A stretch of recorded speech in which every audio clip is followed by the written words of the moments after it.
The Tale of Tom Kitten by Beatrix Potter. Once upon a time, there were 3 little kittens, and their names were the Mittens, Tom Kitten, and the Muppet. They had a dear little fur coat of their own, and they tumbled about the doorstep and played in the dust. But one day their mother, the Mrs. Typical Twitchet, expected friends to tea, so she fetched the kittens indoors to wash and dress them before the fine company arrived. First, she scrumbled their face. This one is a Muppet. Then she brushed their fur. This one is a Mitten. Then she combed their tail and whispered, "This is Tom Kitten." Tom was very naughty, and he scratched. Mrs. Typical dressed Muppet and Mitten in a clean pinafores and tonker, and then she took all sorts of elegant, comfortable clothes out of the chest of drawers in order to dress up her son Thomas. Tom Kittens were very fat, and he had grown severely the buttons burst off. His mother sewed them on again. When the 3 kittens were ready, Mrs. Typical whistily turned them out into the garden to be out of the way while she made another brother's toast. "Now keep your straw clean, children. You must walk on your hind leg. Keep away from the dirty aspid, and from the salty Henny Penny, and from the pigsty and the puddle duck." Muppet and Mitten walked down the garden path unsteadily personally. They trod upon their pinafores and fell under notice.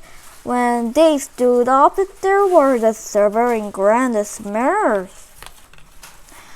Let us climb up the rockery and sit on the garden wall," said Muppet. They turned through the pinafores back to front and went up with a skip and a jump. Muppet's white tails fell out into the road. Tom Kitten was quite unable to jump when walking opening his hind legs into Taurus. He came up the rockery by the dirty, breaking those ferns and shedding the bottoms right and left. He was all in pieces when he reached the top of the wall. Muppet and Mitten tried to pull him together. His head fell off, and the rest of his bottom burst. While they were in the difficult times, there was a pit, pat, paddle, pat. And the 3 puddle dogs came along the hard high road, marching one behind another and doing the skull step. Pit, pat, paddle, pat. Pit, pat, waddle, pat. They stopped and stood in a row and stared up at the kitten. They had very small eyes and looked surprised. Then the 2 duckbirds, Rebecca and Jemima Puddle Duck, picked up the hat and taker and put them on. Mittens laughed so that she fell off the wall.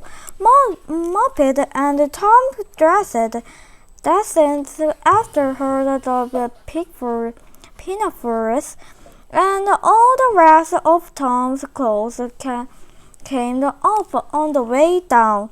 "Come, Mr. the Drag Puddle Dog," said the Muppet.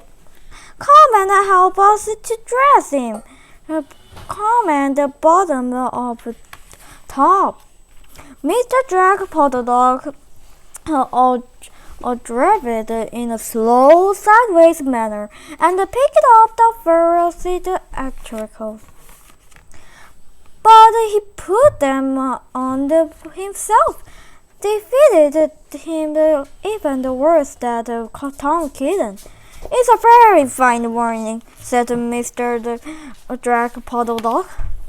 And he and Jemima and Rebecca Puddle Dog set off and up the road, keeping step, pit, pat, paddle, pat, pit, pat, waddle, pat. Then Tippy Twitchet came out the garden and found her kittens on the road with no clothes on. She pulled them off the road, smacked them, and took them back to the house. "My friends will arrive in a minute, and you are not fit to be seen. I am affrontable," said Mrs. Tippy Twitchet. She sent them upstairs, and I am sorry to say told her friend that they were in bed with a mistress, which was not true. Quite the contrary, they were not in bed, not in the least. Somehow there were very extraordinary noises overhead, which disturbed the dignity and repose of the tea party. And I think that someday I should have to make another longer book to tell you more about Tom Kitten. Okay. As for the Puddle Dog, then they went into a pond. The clothes all came off